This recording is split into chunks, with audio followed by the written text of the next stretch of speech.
Dear students, welcome back. Haryana में SDO की नई वैकेंसी आई है और ये बहुत ही बड़ी एक राहत की खबर है, एक रे ऑफ होप है उन सारे स्टूडेंट्स के लिए जो हरियाणा के साथ साथ राजस्थान, यूपी, पंजाब से बिलोंग करते हैं, जिनके होम स्टेट में काफ़ी टाइम से वैकेंसीज नहीं आ रही हैं।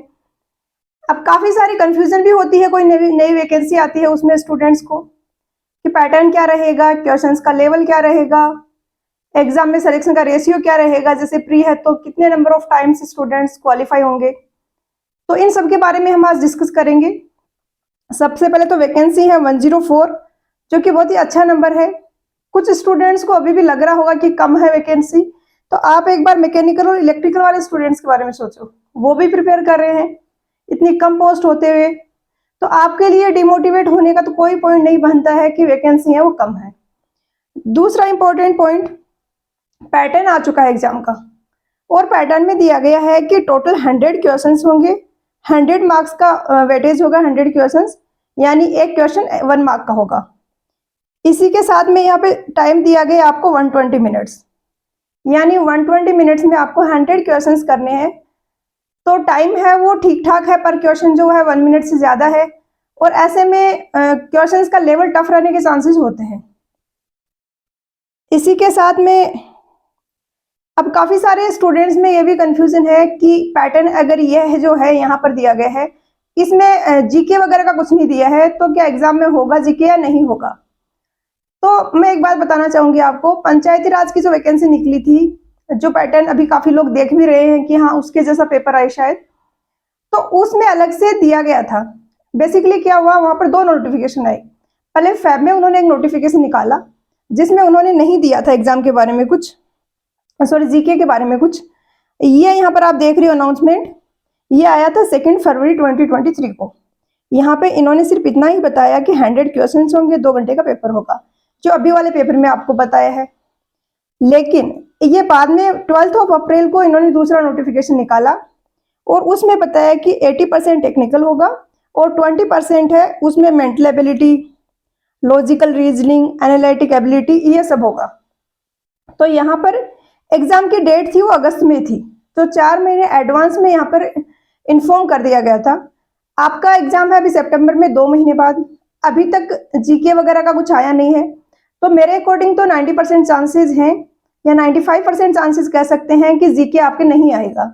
इनकेस अगर आता भी है तो 2-4 दिन में आपको रिवाइज नोटिफिकेशन मिल जाएगा, अदरवाइज जीके नहीं पूछा जाएगा, जीके और जो मेंटल एबिलिटी वगैरह है। तो आपका अपना सारा फोकस करना है टेक्निकल पर। अब एक और यहाँ पर इम्पोर्टेंट इन्फॉर्मेशन है, एक एग्जाम पहले भी हुआ है ऐसा, इसका SPSC Himachal public service commission का, जो था पॉलिटेक्निक कॉलेजेस में लेक्चर के लिए। वहां पर भी उन्होंने नॉन टेक नहीं पूछा था, वहां पर एक क्वेश्चन पेपर था, यहाँ पर है वैसे ही पैटर्न था, 100 मार्क्स थे, 100 क्वेश्चंस थे, 2 घंटे का टाइम था और उसमें कोई भी नॉन टेक्निकल नहीं था कुछ भी। तो पॉसिबिलिटी बनती है कि यहाँ पर भी वो नहीं देंगे, और देंगे तो टाइमली आपको इन्फॉर्म कर देंगे। तो अभी आप इस चीज से तो बिल्कुल कंफ्यूज ना हो कि नॉन टेक पढ़े ना पढ़े, अभी आपको नहीं पढ़ना है और टेक्निकल पे फोकस करना है। नॉन टेक में मेंटल एबिलिटी वगैरह आता है इन केस, तो आप थोड़ा बहुत वैसे भी कर लोगे। तो इस कंफ्यूजन में टाइम वेस्ट करके अपना फोकस टेक्निकल से नहीं हटाना है, मोस्ट प्रोबेबली नहीं पूछा जाएगा आपके में। अब यहाँ पर यह भी कंफ्यूजन है स्टूडेंट्स को कि कितने नंबर ऑफ टाइम्स स्टूडेंट्स है वो क्वालिफाई करेंगे। देखो ये स्टेट टू स्टेट वेरी करता है। अगर आप राजस्थान की बात करो तो वहां पे 10 से 15 गुना लोगों को प्री में क्वालिफाई करा के मेंस के लिए उनको एलिजिबल बनाते हैं। तो ऐसे में फिर आपको अगर कोई भी आप स्ट्रेटेजी पूछोगे, कुछ भी मैं अगर एडवाइस करूंगी, तो ये होगा कि जिसका टेक्निकल ठीक ठाक है, जो साल भर से सीरियसली प्रिपरेशन की इस दौर में है, टेस्ट सीरीज दिए हैं, एग्जाम्स दिए हैं, वो कर लेगा। इवन लास्ट जो एग्जाम हुआ है उसमें गर्ल्स का तो सबको ही क्वालिफाई कर दिया गया, क्योंकि नंबर ऑफ गर्ल्स जो उन्होंने मेंस के लिए लेनी थी उतनी ही गर्ल्स प्री में बैठी थी, तो प्री में गर्ल्स की कोई कट ऑफ ही नहीं थी और मेल्स के लिए भी कोई बहुत ज्यादा डिफिकल्ट नहीं था। इजी इजी क्वेश्चंस थे, लेवल भी इजी था, कट ऑफ भी बहुत हाई नहीं थी। बट यहाँ पर कंपटीशन टफ है, एक तो पोस्ट 104 है और यहाँ पर इन्होंने दिया है कि जो क्वालिफाई करेंगे वो यहाँ पर रेशियो रखा गया है candidate 4 times the number of advertised post, sorry, मतलब 104 पोस्ट हैं तो 416 के आसपास ही मेंस में बैठेंगे। तो अभी यहाँ पर आपके पास टाइम बहुत कम है, तो मेंस के लिए बिल्कुल नहीं सोचना है, नहीं तो काफी बार टाइम की अवेलेबिलिटी के हिसाब से और ये रेशियो रहता है उसके हिसाब से मैं ये भी एडवाइज करती हूँ कि प्री के साथ साथ मेंस की भी प्रिपेयर करो, बट यहाँ पर आपको ये नहीं करना है।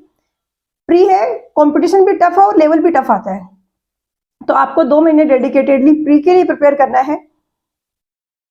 यहाँ पर स्क्रीनिंग टेस्ट के मार्क्स हैं वो काउंट नहीं होंगे, सिर्फ शॉर्ट लिस्टिंग के लिए है, लेकिन फिर भी आप रिस्क नहीं ले सकते, सिर्फ 4 गुना अलाउ करें, इसलिए ये रेशियो अगर ज्यादा का होता तो थोड़ा सा आप रिलैक्स हो सकते थे प्री को लेके।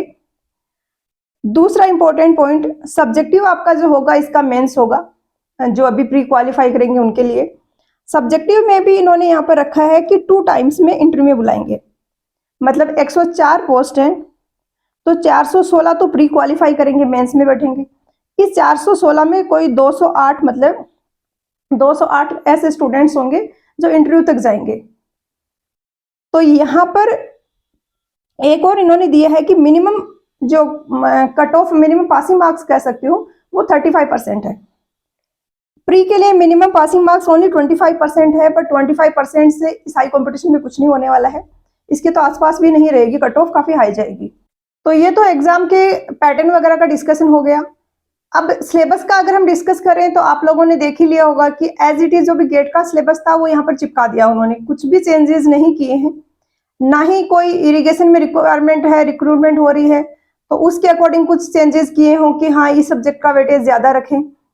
सेम यही सिलेबस पंचायती राज में था, जो मैं लेक्चरर का एग्जाम बता रही हूँ पॉलिटेक्निक में, सेम यही सिलेबस वहां पर था। अब यहाँ पर सिलेबस को अगर हम डिस्कस करें तो स्ट्रक्चरल इंजीनियरिंग है, उसके बाद जियोटेक है। इंपॉर्टेंट पॉइंट यहाँ पर एक तो नोट करने का ये है कि बिल्डिंग मटेरियल यहाँ पर नहीं है, और 2 जो क्वेश्चन पेपर मैंने एनालिसिस किए हैं वहां पर उनके क्वेश्चंस भी नहीं है।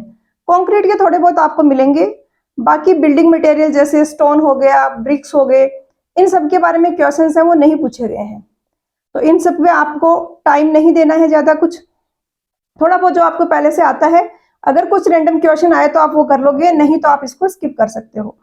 सिलेबस में भी आप देख सकते हो कि यहाँ पर बस इन्होंने कंस्ट्रक्शन मटेरियल वर्ड एक जगह यूज किया है, उसके अलावा कहीं भी बिल्डिंग मटेरियल्स का कुछ नहीं दिया है। दूसरा अगर बात करें तो जियोटेक्निकल इंजीनियरिंग है, इसका मुझे दोनों ही पेपर्स में वेटेज है वो कंपेरेटिवली हायर साइड लगा, तो इस सब्जेक्ट को आप थोड़ा अच्छे से करें। आगे आता है वाटर रिसोर्सेज और इरिगेशन का, इसमें यहाँ पर फ्लूइड मैकेनिक्स और हाइड्रोलिक्स है, इसके बाद यहाँ पर है हाइड्रोलॉजी और इसके बाद वाला है इरिगेशन। अब यहाँ पर अगर काफी सारे स्टूडेंट्स इंटरेस्टेड हैं तो ये वाला पोर्शन आपका मैं करवा सकती हूँ, वाटर रिसोर्सेज और ये जो हाइड्रोलॉजी और इरिगेशन है। तो आप चाहते हो कि मैं ये कवर करवाऊँ तो नीचे कमेंट करके बता देना, ये ज्यादा टाइम कंज्यूमिंग मेरे लिए नहीं होगा, हालांकि टाइट शेड्यूल है और टाइम बहुत कम बचा है आपके एग्जाम में। उसके बाद में ट्रांसपोर्टेशन आता है और जियोटेक इंजीनियरिंग। अब सबसे इंपॉर्टेंट बात कि क्वेश्चंस का लेवल क्या रहेगा, क्वेश्चंस कहाँ से पूछे जाते हैं। तो यहाँ पर गेट का इन्होंने सिलेबस दिया है, गेट के क्वेश्चंस का वेटेज काफी ज्यादा होगा, ईएससी के क्वेश्चंस आपको देखने को मिलेंगे।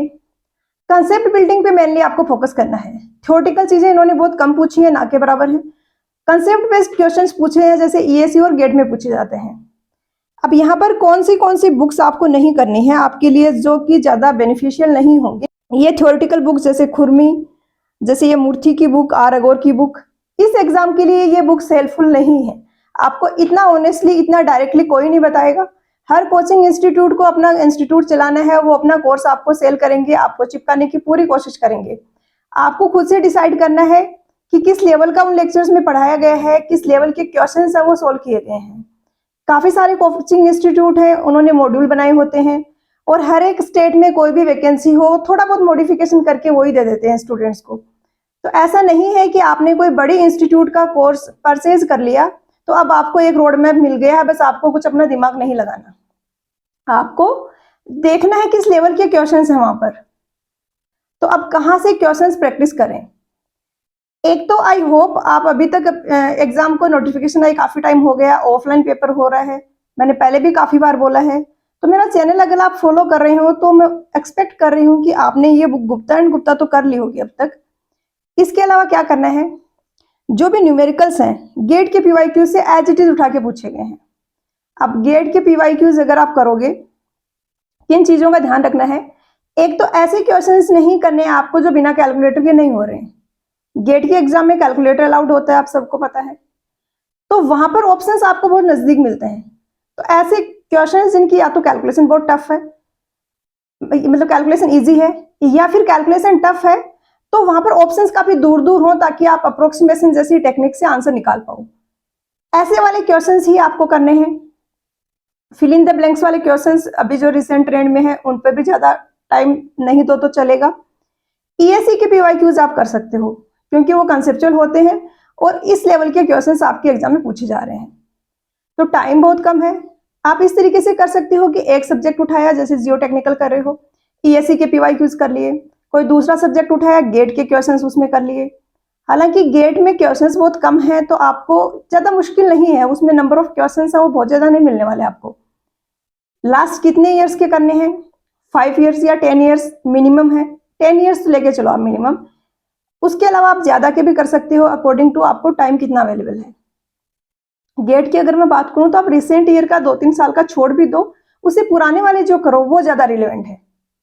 और न्यूमेरिकल्स का वेटेज इसमें काफी ज्यादा है, अराउंड 25-30 तो न्यूमेरिकल्स 100 में से पूछे जा रहे हैं। बाकी मैं एक और डिटेल्ड वीडियो बनाऊंगी उन पेपर्स को थोड़ा और ज्यादा एनालाइज करके, जो भी क्वेश्चन पेपर पीवाईक्यूज अवेलेबल है उनको, तो मैं थोड़ा और आपको अच्छे से गाइड करूंगी उसके बाद एक वीडियो में कि एग्जैक्टली आपको किस सब्जेक्ट में कहाँ से क्वेश्चन ज्यादा प्रैक्टिस करने हैं।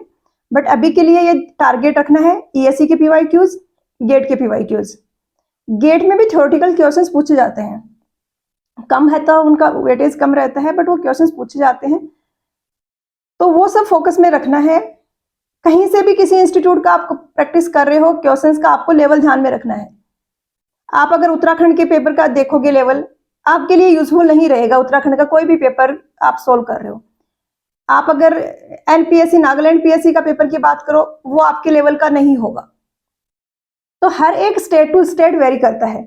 और यहाँ पर एक और इम्पोर्टेंट बात मैं उन स्टूडेंट्स को कहना चाहूंगी जो अदर स्टेट से आते हैं, प्री तो क्वालिफाइंग ही है, आपको प्री में भी अपना 100% देना है और उससे भी ज्यादा आपको मेंस में मेहनत करनी है, क्योंकि यहाँ पे 85.5 के आसपास परसेंटेज है वो मेंस का होगा और 12.5% के आसपास इंटरव्यू का होगा। और इंटरव्यू में अगर कहीं पर भी आपके डॉक्यूमेंट्स वगैरह से जो टीम है उसको ये पता चलता है कि आप अदर स्टेट से हो, ये चीज आपके लिए नेगेटिव होने वाली है, क्योंकि हर स्टेट में अनएम्प्लॉयमेंट है। हर कोई स्टेट की गवर्नमेंट, कोई भी स्टेट के लोग चाहेंगे कि वो अपने स्टेट के लोगों को जॉब मिले। तो वेटेज इंटरव्यू का 12% के आसपास है, तो इम्पॉसिबल नहीं है, आप रिटर्न में बहुत अच्छा कर जाओ तो आप कर सकते हो क्वालिफाई। तो मिलते हैं नेक्स्ट लेक्चर में एक नए टॉपिक के साथ। पढ़ाई करते रहिए, ऑल द वेरी बेस्ट।